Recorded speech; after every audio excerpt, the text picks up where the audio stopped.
ဒီအပိုင်းရဲ့အစမှာတော့လူဗီယာ FF ဂျွန်ရဲ့ရရစရာကျိန်စာတဲ့မင်းသားလို့တတ်မှတ်ခံထားရသူလိုကီနဲ့အပြန်အလှန်စကားတွေပြောနေခဲ့ပါတယ်သူ့ကိုသူနေနဲ့ဗျာပါကဘာကြီးကိုပြည့်စည်မဲ့သူပါလို့မိတ်ဆက်လိုက်ပြီးဒီကျွန်းကလည်းကဘာပေါ်မှာတန်မာဆုံးအင်အားကြီးဆုံးမျိုးနွယ်တွေနေထိုင်ရာ FF ဂျွန်မှာလို့ပြောပြလိုက်ပါတယ်အဲ့ဒီစကားကြပြီးချင်းမှာပဲလူဗီယာရန်ကိုပျော်ရွှင်သွားခဲ့ပြီးထင်းတဲ့အတိုင်းဒါက FF ပေါ်ဒီကိုရောက်ဖို့အတွက်အမြဲတမ်းအိမ်မက်မက်နေခဲ့တာပါလို့ပျော်ရွှင်မြူးထူးစွာပြန်ပြောလိုက်ပါတယ်အရာရာတိုင်းကိုအံ့ဩနေတဲ့လူဗီကိုစကားပြောကြည့်ဖို့လိုကီဟာစူးစမ်းနေပေမဲ့လူဗီကတော့ထုံးစံအတိုင်းသူပြောချင်ရာတွေကိုပြောပြီးတီးချင်တာတွေကိုဒါမေးနေခဲ့ပါတယ်ဒီသစ်ပင်ကြီးပေါ်မှာဘာတွေရှိတာလဲအင်အားကြီးတဲ့နိုင်ငံကစစ်ပွဲတွေကြားမှာနေမွန်ခဲ့တယ်ဆိုတာကရောမှန်ပဲလားဒိုရီနဲ့ပရိုဂီတို့တင်ပေါ်ပေါ်မရောက်ခင်အထိဂျိုင်ယန်တွေများကြီးကိုမတွေ့ခဲ့ဘူးဆိုပြီးဒရက်ဇက်ကိုလွတ်နေခဲ့တာပါသူပြောနေတာတွေကိုနားမထောင်ပေးပဲစကားတွေစွန့်များနေတဲ့လူဗီကိုစိတ်မရှိတော့တဲ့လူကီဟာလည်းငါ့ကိုပြောခွင့်ပေးပါအောင်ဟာဆိုပြီးဟိန်းတန်ကြီးနဲ့အော်တဲလိုက်ပါတော့တယ်နေနံဖျားဖြစ်တဲ့သူ့ခွင့်ပြုချက်မရဘဲနဲ့စကားမပြောတဲ့လူသားလို့လူကီကပြောလိုက်ကဒီအချင်းတွေကိုမင်းဘယ်လိုမြင်လဲလို့မေးလိုက်ပါတယ်ဒီနေရာမှာလူကီရဲ့ဘောင်ဒီပိုစတာ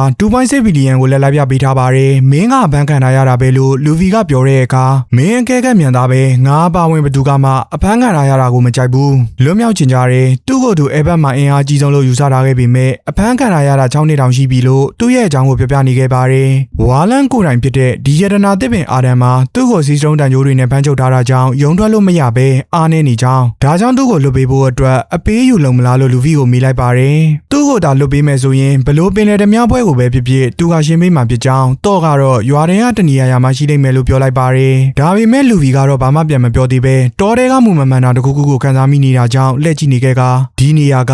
FF ရဲ့အနေဆုံးလွာဖြစ်တဲ့မြေရောက်ကဘာဖြစ်ကြောင်းဘယ်သူမှချိန်မချရတဲ့နေရာပေါ့လို့လိုကီကပြောလိုက်ပါတယ်အပြစ်သားလို့သတ်မှတ်ထားတဲ့လူတွေကိုဒီနေရာကိုပြစ်ချတတ်တယ်လို့သူစကားမဆုံးခင်မှာပဲအေယာမာတိုင်းရိုင်းကြီးတွေကတောထဲကနေထွက်ပြီးသူတို့နားကိုချင်းကပ်လာနေခဲ့ပြီးဖြစ်ပါတယ်သူတို့ရဲ့တန်တာကြီးမှာတော့ဒီနေရာကိုပထမကဘာလို့ခေါ်ပြီးနှစ်ပေါင်းတောင်းချီတည်ရှိနေခဲ့တဲ့ဒီတောင်တွေအောက်မှာလူဘလူရိုးတွေနဲ့လူသားရိုးတွေများစွာရှိကြောင်းဒီနေရာကနေမင်းတည်ဆုံးသွားတဲ့ကဘာပဲမိုင်မဲတဲ့လူသားလို့ချင်းချောင်းနေပြန်ပါတယ်လူဗီကတော့လိုကီပြောနေတာတွေကိုအာရုံစိုက်မနေပဲတားရဲတွေရဲ့ရှေ့တဲကိုတလန်းချင်းတိုးကပ်သွားနေခဲ့ကဒီတောင်တွေရဲ့ရှင်တငင်ဖြစ်တဲ့ကောင်တွေကသူနဲ့ကလေးဘွားတွေကနေတငယ်ချင်းတွေဖြစ်ကြောင်းသူ့အပေးယူကိုလက်မခံရင်သူတို့ကဒီတိုင်းကြည့်နေကြမှာမဟုတ်ဘူးနော်လို့လိုကီကချိန်ရောက်လိုက်ပါတယ်လူဗီရဲ့အတွက်ကတော့ဒီအကောင်ကြီးတွေကိုမြင်နေရတာကအတိတ်မှာရေးလီလေးချင်းပေးခဲ့တာတွေကိုပြန်မြင်အောင်စီမိခဲ့ပြီးနောက်ထပ်လူလိုကောင်တေးတေးလေးတွေထွက်လာပြန်ပါတယ်လိုကီဟာလူဗီကိုချိန်ရောက်နေပေမဲ့လူဗီကတော့သူ့ရဲ့ကွန်ကာရာဟာကီနဲ့အကောင်ကြီးတွေကိုမိတ်ဆွေပွဲလိုက်ပြီးဖြစ်ပါတယ်တောနကတွေ့ရတဲ့လူသားတွေကတော့လိုကီရဲ့ခိုင်ဘက်တွေဖြစ်ပုံပေါ်ကရှန်အကြောင်းကိုပြောလိုက်တာကြောင့်လူဗီကအဲ့ဒီအကြောင်းကိုပြောပြပေးဖို့အတွက်ပြောလိုက်ပါတယ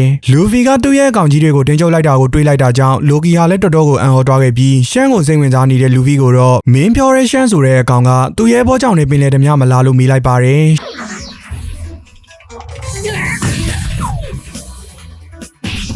်ရှန်နဲ့ပတ်သက်လာရင်ဒဇက်လေးမှထိမခံတဲ့လူဗီကဂီယာတက်ပေါက်စ်မန်နဲ့လိုကီကိုချက်ချင်းထိုးချလိုက်ပြီးမင်းအဲ့ဒီစကားကိုစားနောက်ပြီးတော့မပြောနဲ့လို့ပြောလိုက်ပါတယ်လိုကီကတော့ငါနောက်နေတာပါဟာလို့အမြန်ဖြေရှင်းလိုက်ရပြီးမင်းမလုံနိုင်ရင်ငါတော့သားကိုမစွာနဲ့နောက်တက်ကထပ်ပြောမယ်ဆိုရင်မင်းကိုတက်ပင်နဲ့စောင့်ပြစ်မယ်လို့ပြောလိုက်ပါတယ်မလုံနဲ့ဟာငတုံးရဲလို့မနေတားယူနေရပြီးငါလွတ်တာနဲ့မင်းကိုတက်ပစ်မယ်လို့လိုကီယာစိတ်ထဲကနေပြောနေခဲ့ကလူဗီကတော့ရှန်ကဒီကိုဘာကိစ္စနဲ့လာတာလဲမင်းကိုတွေးဖို့တက်တော့လာတာမဖြစ်နိုင်ဘူးသူအဲ့ဘက်မှာရှိနေဒေတာလားလို့မေးနေခဲ့ပါတယ်ရှန်ကိုရန်တွေးချင်နေတဲ့လူဗီရဲ့ခံစားချက်ကိုခွင့်ကောင်းယူပြီးငါကမင်းကိုဘာလို့လကားတက်ပြောပြပေးရမှာလဲလို့ကြက်ကန်လိုက်ပါတယ်အပေါ်ဘက်မှာတော့ဦးစိုးတယောက်ဟာထုံးစံအတိုင်းကြောက်တူးတုံနေခဲ့ပြီးလန်တဝက်ရောက်တဲ့အခါသူတို့နောက်ကနေရိုကပြေးလိုက်လာနေပြီဖြစ်ပါတယ်သူ့ရဲ့နောက်မှာတော့ဆန်နီကိုဒန်ထားတဲ့ကိုဘက်နဲ့ဂတ်တို့ကိုတွေးရမှာဖြစ်ပြီးသူတို့တွေလည်းတရားဆုံးကိုအမြန်ဆုံးပြေးကြရပါတော့တယ်အဲ့ဒီအချိန်အဲဘက်မြေရောက်ကဘာမှာတော့ဟာဂျူနင်တယောက်ဟာသူ့ရဲ့အဖွဲ့သားတယောက်ဖြစ်တဲ့စတန်ဆန်နဲ့အတူမဲလိုက်နေခဲ့ပြီးဇက်ကြောင်းပြောသူကနယူးဂျိုင်းယန်ဝါရီယာပိုင်ရိတ်တွေအကြောင်းကိုရှင်းပြပေးထားပါတယ်နယူးဂျိုင်းယန်ဝါရီယာပိုင်ရိတ်တွေဟာကောက်ရောအုပ်ထုပ်အဖွဲ့ရဲ့လက်အောက်ခံလို့သူတို့ကိုသူတို့တတ်မှတ်ထားကြတဲ့သူတွေပါ